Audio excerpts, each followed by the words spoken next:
ہر وہ کام دنیا ہے جس سے آخرت مقصود نہ ہو۔ گناہ کسی نہ کسی صورت دل کو بے قرار رکھتا ہے۔ تواضع کی کثرت نفاق کی نشانی اور عداوت کا پیش خیمہ ہے۔ ترغیب دلانے کی نیت سے اعلانیہ صدقہ دینا خفیہ سے بہتر ہے۔ لوگوں کو جس طرح چاہے آزما کر دیکھ، سانپ بچھوؤں سے کم نہ پائے گا۔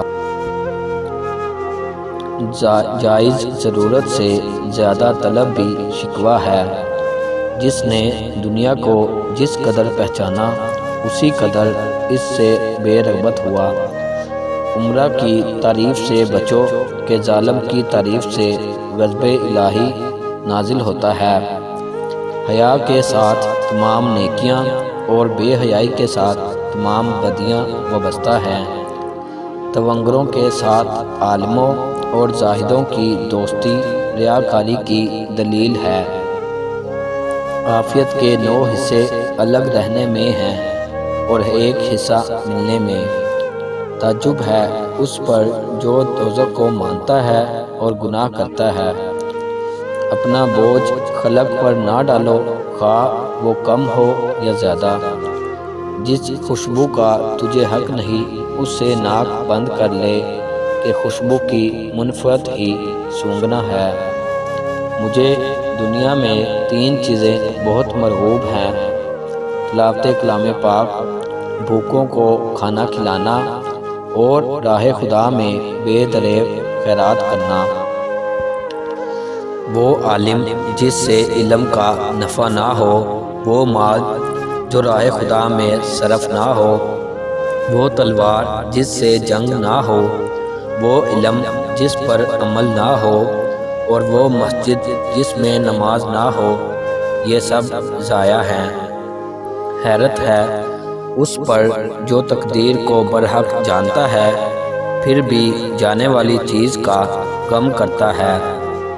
تعجب ہے اس پر جو حساب کتاب پر یقین رکھتا ہے، پھر بھی مال جمع کرتا ہے۔ تعجب ہے اس پر جو موت کو سچ مانتا ہے اور پھر بھی ہنستا ہے۔ تعجب ہے اس پر جو دنیا کو فانی جاننے کے باوجود اس سے محبت کرتا ہے۔ تلوار کا زخم جسم پر آتا ہے اور زبان کا روح پر۔ جنت کے اندر رونا عجیب ہے اور دنیا میں ہوتے ہوئے ہنسنا اس سے بھی عجیب ہے۔ امیر کے 1,00,000 روپے خرچ کرنے سے فقیر کا 1 روپیہ خرچ کرنا بہتر ہے۔ جو اپنا جوتا خود گانٹھ لیتا ہے، کپڑے خود دھو لیتا ہے، غلام کی عزت کرتا ہے، وہ تکبر سے عاری ہے۔ دوسروں کا بوجھ اٹھانا عابدوں کی عبادت سے بڑھ کر ہے۔ جو لوگوں کی برائی کے لیے وقت نکالتا ہے، وہ بڑا گنہگار ہے۔ مسلمانوں کی ذلت اپنے دین سے غفلت میں ہے، نہ کہ مفلسی میں۔ جس نے لوگوں کا حق نہ جانا، اس نے خدا کا حق نہ جانا۔ زبان کے درست ہو جانے کے ساتھ دل بھی درست ہو جاتا ہے۔ اے انسان، خدا نے تجھے اپنے لیے پیدا کیا ہے۔ جو شخص مصیبت کے وقت اول اپنی تدبیروں اور پھر خلق خدا کی امداد سے عاجز آ کر خدا تعالیٰ کی جانب رجوع کرتا ہے، خدا تعالیٰ بھی اس کی طرف سے منہ پھیر لیتا ہے۔ خاموشی غصے کا بہترین علاج ہے۔ لوگ تمہارے عیبوں کے جاسوس ہیں۔ بدگو 3 آدمیوں کو مجروح کرتا ہے: اول اپنے آپ کو، دوم جس کی برائی کرتا ہے، سوم جو اس کی برائی سنتا ہے۔ قضا پر رضا دنیا کی جنت ہے۔ بعض دفعہ جرم معاف کر دینا مجرم کو اور بھی خطرناک بنا دیتا ہے۔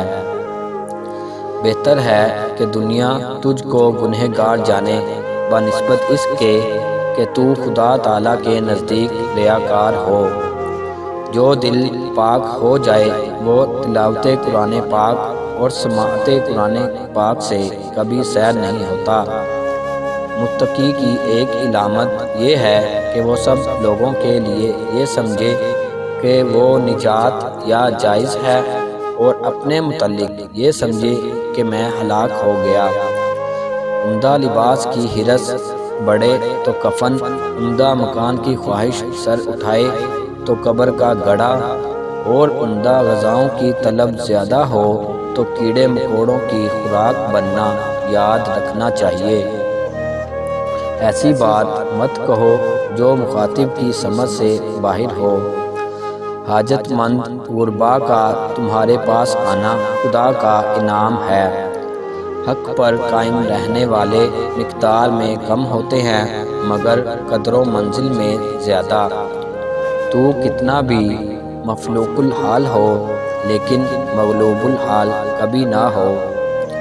عیالدار کے اعمال مجاہدین کے اعمال کے ساتھ آسمان پر جاتے ہیں۔ نعمت کا نامناسب جگہ خرچ کیا جانا ناشکری ہے۔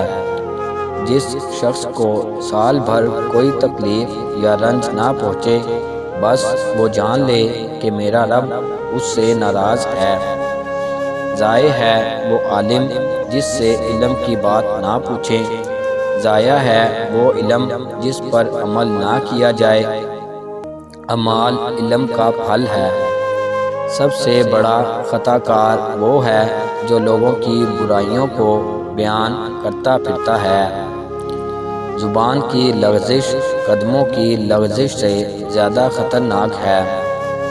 جو شخص تمہاری نگاہوں سے تمہاری ضرورت کو نہیں سمجھ سکتا، اسے کچھ کہہ کر خود کو شرمندہ نہ کرو۔